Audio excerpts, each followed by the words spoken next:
ፕሬዝዳንት ትራምፕ ግሪንላንድን በድርድርም ሆነ በኃይል ለመቆጣጠር መወሰናቸውን ተከትሎ የደሴቲቱ እና የዴንማርክ ባለስልጣናት ከዋሽንግተን ባለስልጣናት ጋር ዛሬ በዋሽንግተን ይመክራሉ። የውይይት የግሪንላንድ ዕጣ ፈንታ የሚወስን ሲሆን ፕሬዝዳንት ትራምፕ ደሴቲቱን በግዢ በመውሰድ 51ኛዋ የአሜሪካ ግዛት ማድረግ እንደሚፈልጉ መናገራቸው አይዘነጋም። ይህ ውሳኔያቸው ከአውሮፓውያን ብዙ ትችትና ቁጣን ቢቀሰቅስባቸውም ፕሬዝዳንቱ አውሮፓውያን ወደዱም ጠሉትም ዋሽንግተን የዓለማችንን ግዙፉን ደሴት ከመጠቅለል ወደ ኋላ እንደማትል መግለጻቸው የዛሬውን ውይይት ተጠባቂ አድርጎታል። ሪፖርተራችን ዘነባ ኃይሉ ይህንኑ ፖለቲካዊ ትኩሳት የሚያስቃኝ ትንታኔ ያሰናድቷል። እንከታተለው። We need Greenland for national security. One way or the other, we're going to get it. አይገመቴው የዋሽንግተን አለቃ ፕሬዝዳንት ዶናልድ ትራምፕ በላቲን አሜሪካ ያሳኩትን ገድል አሁን ደግሞ በአውሮፓ ለመድገም መቋመጣቸው ይነገራል። ይህ የፕሬዝዳንቱ አካሄድ ዓለም አቀፍ ሕግን ስለመጣሱ በብዙዎች እየተነገረ የሚገኝ ቢሆንም የዓለማችንን ልዕለ ኃያል ሀገር አሜሪካ የሚመሩት ቱጃር ግን ከድርጊታቸው ምንም ሲገድባቸው አለመታየቱም ይገለጻል። ፕሬዝዳንት ትራምፕ ሀገራቸው በግዢ ወይም በጦርነት ደሴቲቱን የግሏ ማድረጓ አይቀሬ መሆኑን በጠቆሙበት ንግግራቸው ደሴቲቱ ለአሜሪካ ብሔራዊ ደህንነት ወሳኝ ሚና እንዳላት አስረግጠው መናገራቸውም አይዘነጋም። አሁን ላይ ስለ ግሪንላንድ የግዢ ገንዘብ መጠን ማውራት አልፈልግም፣ ነገር ግን ላወራበት እችላለሁ። አሁን ላይ እነሱ ፈለጉትም አልፈለጉት በግሪንላንድ ላይ የሆነ እርምጃ እንወስዳለን። ምክንያቱም እኛ ግሪንላንድን ካልተቆጣጠርን ሩሲያ ወይ ቻይና ደሴቲቷን መውሰዳቸው አይቀርም። እኛ ደግሞ ሁለቱ ሀገራት ጎረቤቶቻችን እንዲሆኑ ፈጽሞ አንፈቅድም። እኔ ስምምነት ላይ መድረስ ነው የምፈልገው። ይህ ቀላሉ መንገድ ነው። ነገር ግን አሻፈረኝ ካሉ በጉልበት እንወስደዋለን። አሜሪካ ግሪንላንድን በሶስት አብይት ምክንያቶች መጠቅለል እንደምትፈልግ ይነገራል። ቀዳሚው ፕሬዝዳንቱ እንዳሉት ብሔራዊ የደህንነት ስጋት ሲሆን ይህም ሩሲያና ቻይናን ለመገዳደር ስለመሆኑ ይነገራል። ከሁለተኛው የዓለም ጦርነት በኋላ በፈረንጆቹ 1951 በግሪንላንድ የጦር ሰፈር ያቋቋመችው አሜሪካ በእርግጥ ደሴቲቱን ለመጠበቅ አስባ ብቻ አይደለም፣ እንደ ሩሲያና ቻይና ያሉ ሀገራትን ለመገዳደር መሆኑም እሙን ነው።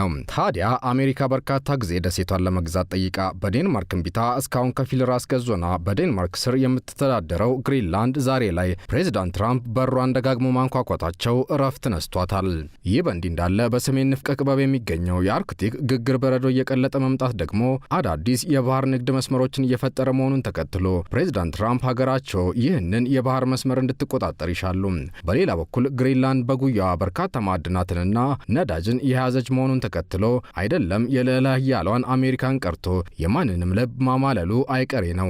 በንግድ ስራ ላይ ሕይወታቸው ሙሉ ያሳለፉት ፕሬዝዳንት ትራምፕ ታዲያ ተዝቆ የማያልቀውን የግሪንላንድ ዘርፍ ብዙ የማዕድናትና የነዳጅ ሀብት ከአሜሪካ ውጭ ማንም እንዲነካው ይፈቅዳሉ ብሎ መጠበቅ የዋህነት ነው።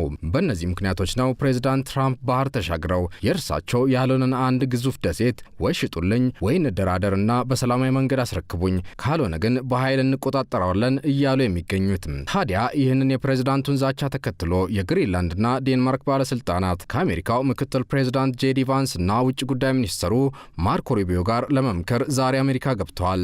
የዴንማርክና የደሴቲቷ ባለስልጣናት ለመምከር ወደ ዋሽንግተን ከማቅናታቸው በፊት የከፊል ራስ ገዝ ደሴቷ ጠቅላይ ሚኒስትር ጄንስ ፍሬድሪክ ኔልሰን ደሴታቸው መቼም ቢሆን የአሜሪካ አካል አትሆንም ነበር ያሉት።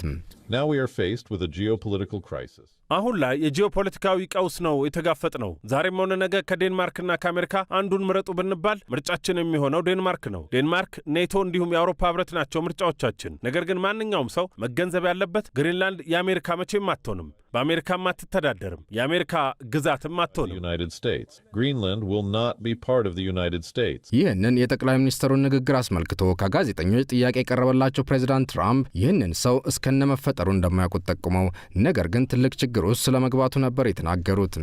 Well, that's their problem. That's their problem. I disagree with them. I don't know who he is. Don't know anything about him. But that's going to be a big problem for him.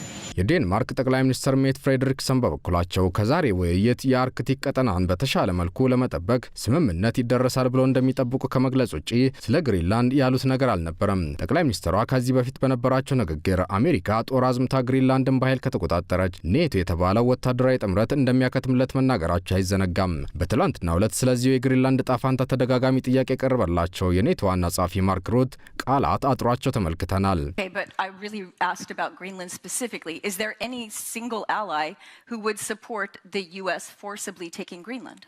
Again, what we are discussing here is to make sure that the Arctic is safe, that we have 7 countries working together, including the United States, so we came together in NATO. በዛሬው ዕለት አሜሪካ ግሪንላንድን ለመግዛት ወይም በሌላ መልኩ በድርድር ደሴቲቱን ለመረከብ ትደራደራለች ተብሎ የሚጠበቅ ሲሆን ዴንማርክና ግሪንላንድ የሚሰጡት ምላሽም እየተጠበቀ ይገኛል። ሆኖም ፈረንሳይ አሜሪካን በመቃወም በቀጣይ ወር በግሪንላንድ ቆንጽላ ጽሕፈት ቤት እንደምትከፍት ይፋ ስታደርግ የአውሮፓ ሕግ አውጪዎች ደግሞ ህብረቱ ከዋሽንግተን ጋር የገባውን የንግድ ስምምነት አተገባበር እንዲያዘገየው መጠየቃቸው ተሰምቷል።